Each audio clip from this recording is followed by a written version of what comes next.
एक गांव में दो दोस्त रहते थे, पाब्लो और ब्रूनो। दोनों बहुत बड़े बड़े सपने देखते थे और उस गांव के सबसे अमीर आदमी बनना चाहते थे। उन्हें बस एक मौके की तलाश थी अमीर बनने के लिए, और एक दिन उन्हें वो मौका मिल भी गया। उस गांव को दो लोगों की जरूरत थी जो पास की नदी से पानी भरकर ला सके।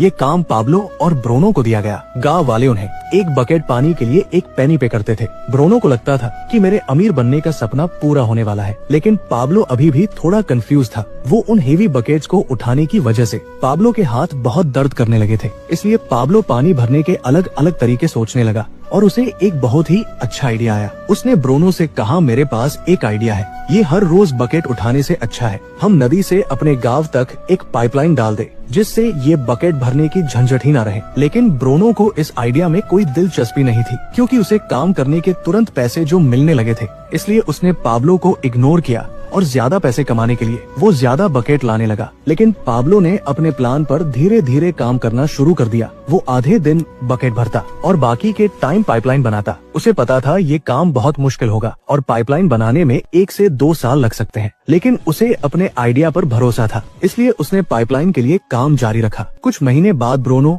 और गांव वालों ने उस पर हंसना शुरू कर दिया, क्योंकि 1-2 महीने में उसका कुछ खास काम नहीं हुआ था। इसलिए गांव वाले उसे पाब्लो द पाइपलाइन मैन कहकर उसका मजाक उड़ाते थे। और दूसरी तरफ बकेट भरने वाले ब्रूनो की इनकम डबल हो चुकी थी। वो एक बड़ा घर खरीद चुका था, उसकी लाइफस्टाइल बदल चुकी थी। ब्रूनो जब वीकेंड्स पर मजे करता तब भी पाब्लो पाइपलाइन के लिए खुदाई का काम करता था। और कुछ ही महीने बाद पाब्लो की आधी पाइपलाइन बन चुकी थी, जिसकी वजह से उसे पानी भरने के लिए अब आधे रास्ते तक ही आना पड़ता था। इससे उसका काफी टाइम बचने लगा और वो पाइपलाइन बनाने में ज्यादा टाइम देने लगा। इधर कुछ महीनों बाद ब्रूनो को रियलाइज हुआ कि रोजाना इतनी बकेट उठाने से उसका शरीर अब पूरी तरह से थक चुका था। अब वो पहले जितना पानी नहीं ला सकता था, जिसकी वजह से वो बहुत परेशान रहने लगा। और इस तरह महीने गुजरते गए, पर पाब्लो ने अपनी पाइपलाइन पर काम जारी रखा और देखते ही देखते कुछ ही साल में पाब्लो ने पाइपलाइन कंप्लीट कर ली। अब वो बकेट उठाने की जगह पाइपलाइन से गांव वालों को 24 घंटे 7 दिन फ्रेश पानी देता था, जिससे पाब्लो पहले से बहुत ज्यादा कमाने लगा था।